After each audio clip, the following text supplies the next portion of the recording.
जो हमारी जो पॉलिटिकल पार्टीज हैं दोनों पुरानी, नून लीग और पीपल्स पार्टी, इसमें कोई सीट खाली नहीं है। उन्होंने अपनी सारी सीटें भर दी हुई हैं और चुनाचे कोई नया आने वाला उसके अंदर एंट्री ही नहीं ले सकता। यूथ के लिए जगह ही नहीं है। तो बुनियादी बात तो ये है कि पॉलिटिकल पार्टीज के लिए ये मैंडेटरी होना चाहिए कि वो अपनी हर पार्टी के अंदर एक यूथ का बाकायदा विंग बनाए। अब भी बने हुए हैं लेकिन वो बिल्कुल ही मजाक है। जैसे नून लीग का जो है, हमारे दोस्त हैं कैप्टन सफदर साहब, वो बहुत देर तक उसके सदर रहे। हालांकि होना ये चाहिए कि कोई ये यूनिवर्सिटी का या कॉलेज का कोई स्टूडेंट हो जो इसको यूथ विंग को चलाए। इसी तरह पीपल्स पार्टी का कोई मुझे मुअस्सर यूथ विंग नजर नहीं आता। तहरीक इंसाफ चूंकि नई पार्टी बनी थी, उसमें जगह बड़ी थी, इसलिए यूथ आ गई। लेकिन अगर दोनों पॉलिटिकल पार्टीज को, नून को और पीपल्स पार्टी को भी सरवाइव करना है और कॉम्पिटिटिव होना है, तो उन्हें जरूरी है कि यूथ को बाकायदा मुनज़्ज़म करें अपनी पार्टी के अंदर, उनकी आवाज को सुने। और मैं तो इससे भी आगे जाता हूं कि रियासत को जिस तरह औरतों की सीटें दी गई हैं, इस तरह रियासत ये यकीनी बनाए कि भाई आप अपनी जब सीटें देते हैं, 141 पंजाब की सीटों की आपने जब देना है, तो भाई यूथ का भी इतने परसेंट रखें, वुमेन का भी इतने परसेंट रखें, माइनॉरिटीज का भी इतने परसेंट रखें। तो ये अगर हो जाए तो इससे फायदा होगा। अब देखें कि कोई भी सियासी पार्टी ये जुर्रत नहीं करती कि अपने सेफेस्ट हल्के पे भी किसी माइनॉरिटी को जो है वो टिकट दे। जबकि यूके में आप देखते हैं कि बहुत से मुसलमान या पाकिस्तानी जो हैं वो गोरे हल्कों से उनको टिकट दिए जाते हैं, जो सेफेस्ट हल्के होते हैं, ताकि वो जीते और पार्टी को जो है पार्टी ऐसी लगे कि जिसमें डाइवर्सिटी है। बदकिस्मती से हमारी सियासी पार्टियां इसके बारे में प्लानिंग ही नहीं करती।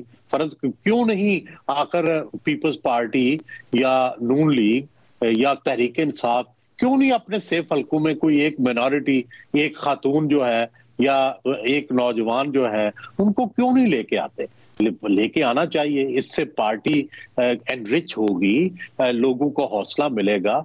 और इसी तरह पार्टी के अंदर यूथ की आवाज होनी चाहिए, औरतों की आवाज आपका क्या एनालिसिस है? क्योंकि आपने ना सिर्फ पार्टीज को बड़ी क्लोजली देखा है, बल्कि उनकी इंटरनल वर्किंग्स और फिर जो इलेक्टोरल साइंस है उसका भी आपको बड़ी अच्छी तरह से पता है। तो वजह क्या है? क्यों सेफ हल्के या फिर ऐसी जगह जहां आपको पता हो आप कंफर्टेबल है, वहां से एटलीस्ट इस तरह के एक्सपेरिमेंट्स नहीं करते और वहां पर नुमाइंदगी नहीं होने देते? देखिए, बेसिकली तो इनसिक्योर है हमारी सियासी जमातें जो हैं, ये बदकिस्मती से, क्योंकि हर 4-5 साल के बाद इनको ब्रेक लग जाती है। कोई ना कोई या मार्शल लॉ आ जाता है, या इनको हटा दिया जाता है, या जेलें दिखा दी जाती हैं।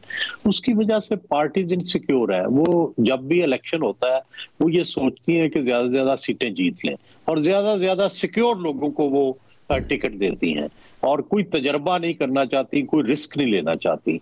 जबकि अगर जब पार्टियां जब अच्छी पोजीशन में हो, मजबूत हो, सिक्योर फील करें, तो फिर वो रिस्क लेती हैं, फिर इस तरह की रिफॉर्म्स करती हैं। बदकिस्मती से पाकिस्तान में जब से ये पॉलिटिकल सिस्टम आया 1970 में, पहला अडल्ट फ्रेंचाइज पे इलेक्शन हुआ है, तो पीपल्स पार्टी पहले 5 साल उसको मौका मिला, तो उसके अंदर हमें लगता है कि उसने माइनॉरिटीज को भी लुक आफ्टर किया, औरतों को भी सीटें दी, एक यूथ भी कुछ थोड़ी बहुत उसमें रिप्रेजेंटेड थी। लेकिन उसके बाद हमने देखा है कि पॉलिटिकल पार्टीज हमेशा दबाव में रही हैं, लेकिन इसी दबाव के अंदर भी उन्हें ये फैसले करने चाहिए।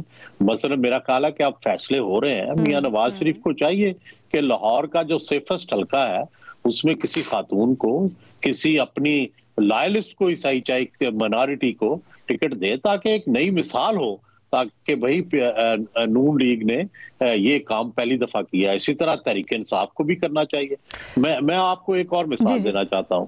जब जनरल मुशर्रफ के जमाने में, हम तो उनको डिक्टेटर समझते हैं, लेकिन जो उन्होंने लोकल गवर्नमेंट के इलेक्शन करवाए थे उसमें यूथ की इतनी पार्टिसिपेशन हुई थी, उन्होंने यूथ की सीटें रखी थी और 1 लाख के करीब जो है इलेक्टेड नुमाइंदे आए थे लोकल बॉडी से। तो अब भी जरूरी है कि उसी तरह का लोकल गवर्नमेंट सिस्टम आए। 1 लाख के करीब बंदे जो हैं नए इलेक्टेड आएंगे, जो ट्रेन होंगे उस इलेक्टेड जो बॉडीज हैं उनके अंदर। बहुत जबरदस्त बात है।